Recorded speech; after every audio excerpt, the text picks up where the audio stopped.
Shalom, selamat pagi saudara-saudariku yang dikasihi Yesus Kristus Sang Putra Allah. Kita bertemu lagi dalam Renungan Pagi yang dibawakan oleh Pendeta Drison Ginting dengan tema khas Bersama Allah di Waktu Fajar. Semoga firman Allah bersama Anda sepanjang hari.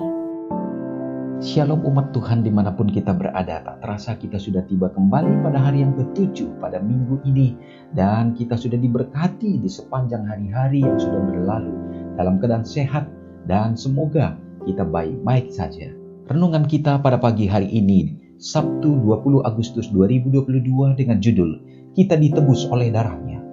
Ayatnya di dalam Efesus 1 ayat 7. Sebab di dalam Dia dan oleh darahnya kita beroleh penebusan, yaitu pengampunan dosa, menurut kekayaan kasih karunia-Nya. Kondisi kita akibat dosa telah dikuasai roh jahat, dan kekuatan yang memulihkan kita haruslah kekuatan supernatural. Kalau tidak, itu tidak ada nilainya.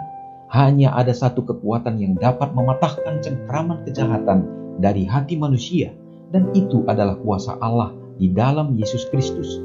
Hanya melalui darah yang tersalib itulah ada penyucian dari dosa. Kasih karunia-Nya sendiri dapat memungkinkan kita untuk melawan dan menaklukkan kecenderungan sifat kita yang telah jatuh dalam dosa. Kekuatan teori spiritualistik tentang Tuhan tidak akan berpengaruh. Jika Tuhan adalah esensi yang meliputi seluruh alam, maka Dia tinggal dalam semua manusia. Dan untuk mencapai kesucian, manusia hanya perlu mengembangkan kekuatan yang ada di dalam dirinya. Engkau mungkin memiliki pahala seorang pemenang dan berdiri di hadapan tahta Kristus untuk menyanyikan pujian pada hari ketika Dia mengumpulkan orang-orang kudusnya. Tetapi jubahmu harus dibersihkan di dalam darah anak domba, dan pakaian kasih karunia-Nya harus menutupi engkau, dan engkau ditemukan tidak bernoda dan tanpa celah. Yohanes berkata, kemudian aku melihat sekumpulan besar orang banyak yang tidak dapat terhitung banyaknya dari segala bangsa dan suku dan kaum dan bahasa berdiri di depan tahta dan di hadapan anak domba, memakai jubah putih dan memegang daun-daun palem di tangan mereka, dan dengan suara nyaring mereka berseru, keselamatan bagi Allah kami yang duduk di atas tahta dan bagi anak domba. Mereka ini yang keluar dari kesusahan yang besar dan telah mencuci jubah mereka dan membuatnya putih di dalam darah anak domba. Mereka tidak akan menderita lapar lagi, tidak akan haus lagi, dan matahari juga panas terik tidak akan menimpa mereka lagi. Umat-umat Tuhan yang dikasihinya, tentu inilah menjadi iman dan pengharapan kita dalam poin-poin yang kita dapatkan lewat renungan kita, bahwa kita ditebus hanya oleh darahnya, dan melalui penebusan itu kita memakai jubah keselamatan yang dikenakan oleh Tuhan lewat pengorbanannya. Maka dosa-dosa kita harus dikuduskan, disucikan melalui pengorbanan dan dibasuh di dalam darahnya.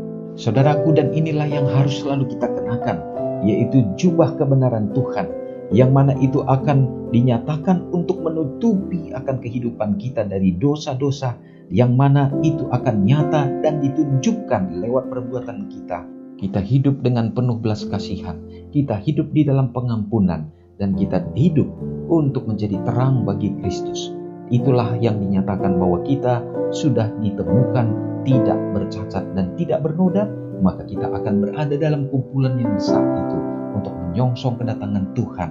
Dan tentunya inilah menjadi pengharapan kita yang membuat kita akan tetap setia, teguh dalam menjalani kehidupan iman dan percaya kita. Semoga kesetiaan kita semakin bertambah. Mari kita sama-sama berdoa. Bapa yang baik yang penuh kasih di dalam kerajaan surga, kami merindukan saat-saat seperti yang kami terima di dalam pekabaran ini ya Bapa. Untuk kami akan berjalan menyongsong kedatangan Tuhan. Kami adalah kumpulan yang besar yang akan bersukacita untuk hidup di dalam kebenaran Tuhan. Kami akan mengenakan pakaian putih, pakaian yang bersinar dan bercahaya, oleh karena kami sudah hidup dalam dunia yang penuh dosa ini. Tetapi kami menjadi pemenang, kami menjadi saksi kebenaran-Mu. Tuhan, layakkanlah kami ya Bapa, supaya kami dimampukan untuk tetap setia dalam kasih-Mu. Hamba-Mu berdoa bagi umat-umat Tuhan dimanapun berada pada saat ini ya Bapa.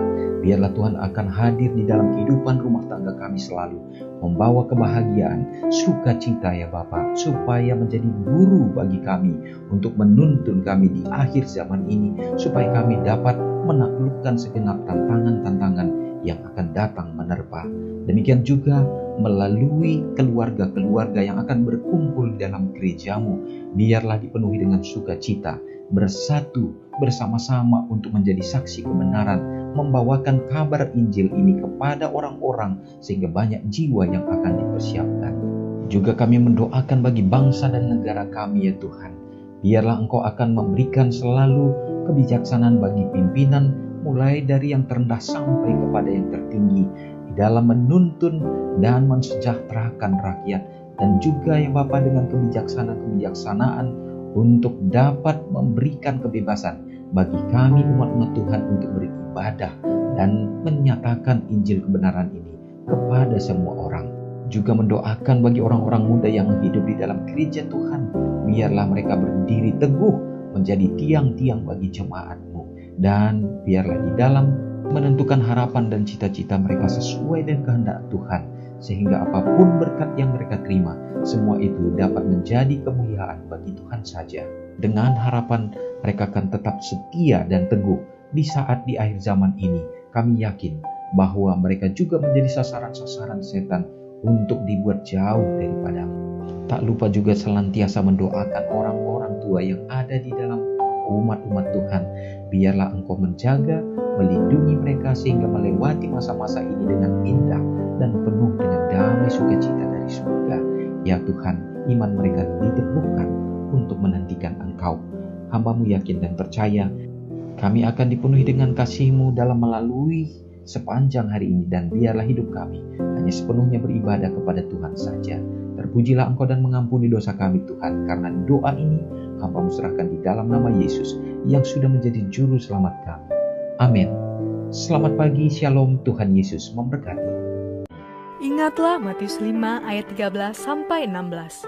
Biarlah kamu menjadi garam yang mengasinkan dan terang yang menyinari kehidupan orang lain. Jangan lupa subscribe, like, dan share ke seluruh dunia.